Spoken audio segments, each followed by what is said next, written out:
Hey guys, it's your favorite Dynamite here. And before I do Thundercracker from the Bayverse versus Stormfront from the boys, yeah, I'm gonna be doing a little bit of power scaling video. So how strong is the Bayverse actuality? Now we're gonna be going by comics and games and bios rather than the movies, because the movies don't do the Bayverse justice at all. So for starters, these guys scale to the Allspark. Now you might say, oh, how is that possible? And it's because they're able to wield the Allspark. Their bodies and materials are actually able to take the Allspark energy and being able to wield it. Now, this is impressive because the Allspark itself has been confirmed to be able to move stars. And in order to power it up here, you would also have to destroy a star in order to power the Allspark up. So this means that the Allspark is actually around solar system level, meaning that Cybertronian is able to scale to it and able to fully use it. Oops, sorry, all this stuff dropping in the background. Are able to use it, wouldn't be solar system level. And this actually will be solar system level rather than star level, as the stars were not by themselves, and they were actually doing this inside of solar systems, meaning they were actually destroying solar systems in order to power up the Allspark. Okay, the Allspark can also, make planets into, well, Cybertronian-like ones. There's also the fact that, the Allspark itself is able to corrupt planets by a simple shard of it. So this means that not only would a simple piece of the Allspark be planetary, but the entire thing together is just straight up solar system. Okay? So you might say, okay, Legendary, what makes these Cybertronians in these comics, solar system level or whatever? How do they even apply that? Well, in the games, which are more connected to the comics than the actual movies, these guys are able to take the Allspark and wield its power. They're able to wield a solar system level of energy and properties here. So this means that they're able to use the similar AP and durability of a solar system. This is also considered the fact that they're able to damage each other. And this would even include characters like Optimus Prime, Megatron, Ironhide, Jazz, and even other regular Autobots such as Smokescreen and, Camshaft as well, who I'll get into in a little bit. So even characters that, for example, Armorhide, Wingblade, Strong Arm, Breakaway are all capable of fighting and defeating characters that would scale to the Allspark. So you would have characters that also scale to the Star Harvester, characters that can pretty much destroy and blow it up. Now you might say, oh, in the Bayverse movies, Optimus Prime did that. Yes, and that would essentially count. But at the same time, it wouldn't, because the movies just simply don't do it justice. Okay. Now you might say, okay, what's Allspark Power? Now, if you guys don't remember, Allspark Power was a toy line for the 2007 Transformers, and I'm actually getting some of the figures from that. I'm actually getting Breakaway, Camshaft, and Salvage pretty soon here. But I want you to meet this guy here. This is Camshaft, right? Camshaft is a character that's actually been around since G1, so he's really not uncommon. And there's many Camshafts in the multiverse as there is in the Bayverse. So Camshaft actually has Allspark powered armor, meaning that he was basically enhanced by the Allspark and giving the same, an energy and an AP. Sorry, giving the same AP and strength and durability level as the Allspark. So yeah, this is pretty impressive here. And it's actually confirmed in his bio, even by the time he actually appeared by Revenge of the Fallen. So this means that this is an updated bio, that he is one of the few that actually have Allspark enhanced armor. We can even equate this to the other Cybertronians as well, considering the sheer fact that Cybertronians have been, well, pretty much known to, being able to straight up take the power of the Allspark and being able to apply it to themselves here. So again, the Allspark is simply nothing to scoff at all, and the Cybertronians are nothing to scoff at all. So this means characters like I mentioned before, Strong Arm, Wing Blade, Breakaway, Thundercracker, okay, are all capable of destroying characters that are powered by the Allspark. So this means these characters will have solar system AP and durability. But what about like speed? Okay, you guys are probably considering, okay, if they have the AP of the solar system, AP of a star and solar system, right? How fast are they? Well, that's easy. And I know I may say this a lot in like even my IDW comic scales of Optimus Prime, Megatron, and Grimlock. But yeah, they scale to the Seekers and Aerobots.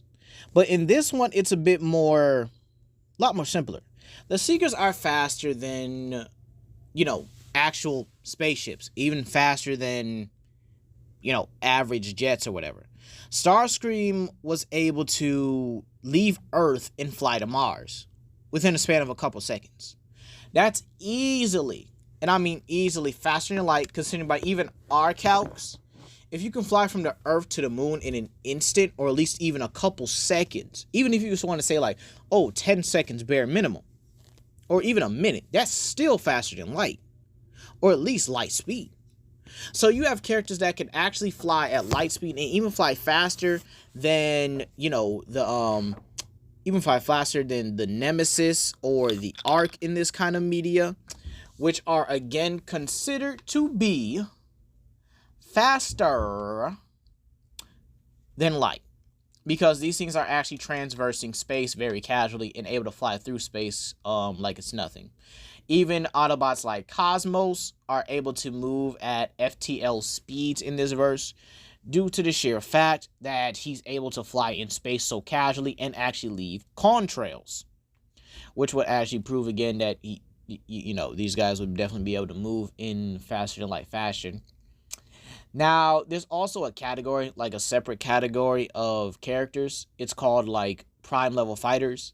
Now, Prime level fighters are basically characters that pretty much scale to Optimus Prime and Megatron and are able to give them fights very casually.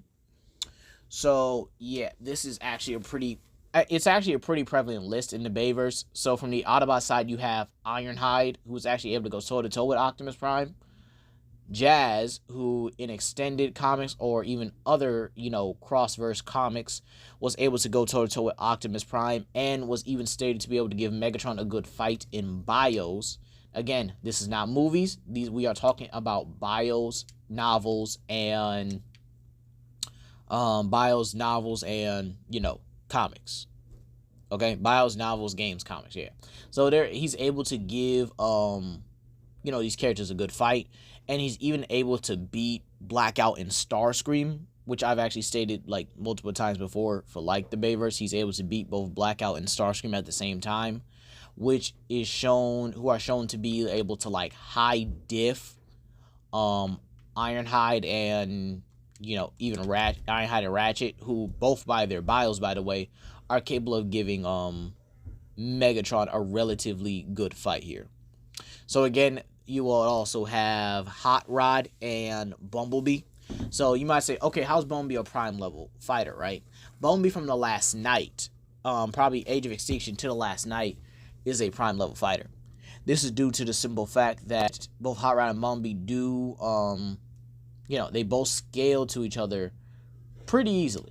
Like there's no ifs, ands, or buts about it. They scale to each other pretty easily. They're pretty relative to each other. And Bumblebee was able to fight against Nemesis Prime, which is basically a bloodlusted version of Optimus Prime, right? So this means that not only is he able to fight against an Optimus Prime that's deliberately trying to kill him here, but this is also an Optimus Prime that is basically not holding back here. Now, another group of characters that will also be considered Prime level here will be the Dinobots. Now, you might say, okay, well, didn't Optimus Prime one-shot Grimlock? Didn't Optimus Prime was able to beat Grimlock in a fight? Yes, but here's the context behind that. Grimlock and the Dinobots were pretty much locked up on lockdown ship for like years, so they really haven't been fighting. they haven't fought each other, and so you could actually say their movements weren't, you know, as refined or reforged, if you will, as they originally were. But notice how in the last night when Grimlock actually comes in to save the Autobots from the rest of the Decepticons, he goes straight at Megatron and bodies him, with last night Megatron being one of the stronger incarnations of Megatron, even stronger than his 2007 and his let's see, and his Galvatron body from Age of Extinction. And let's also get this fact right. It took Hot Rod, Bumblebee, and Hound, right? Hot Rod, Bumblebee, Hound, and Optimus Prime just to fight against that one Megatron.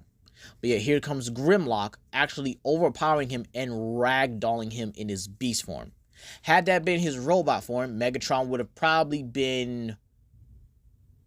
yeah, he would have been the same. Yeah, there's no ifs, ands, and buts about it. Megatron actually would have probably gotten caked walk.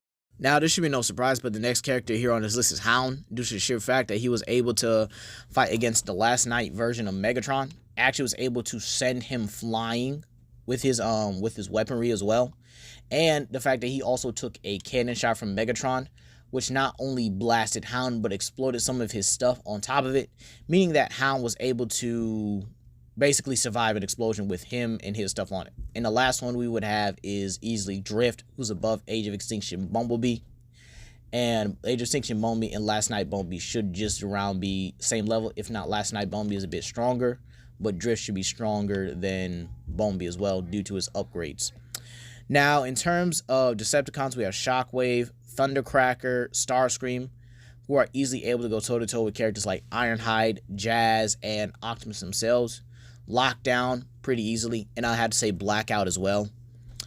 And the Decepticons really don't have too many prime level fighters. I would also say Brawl fits into this category as well, considering he's able to give Ironhide, Ratchet, and Jazz that work here. So at the end of the day here, I do believe that in terms of AP and durability, they're easily solar system level. In terms of speed, they're easily faster than light. In terms of axes, pretty standard. Some of them have abilities, some of them really don't. But hey, that's going to be all for today, you guys.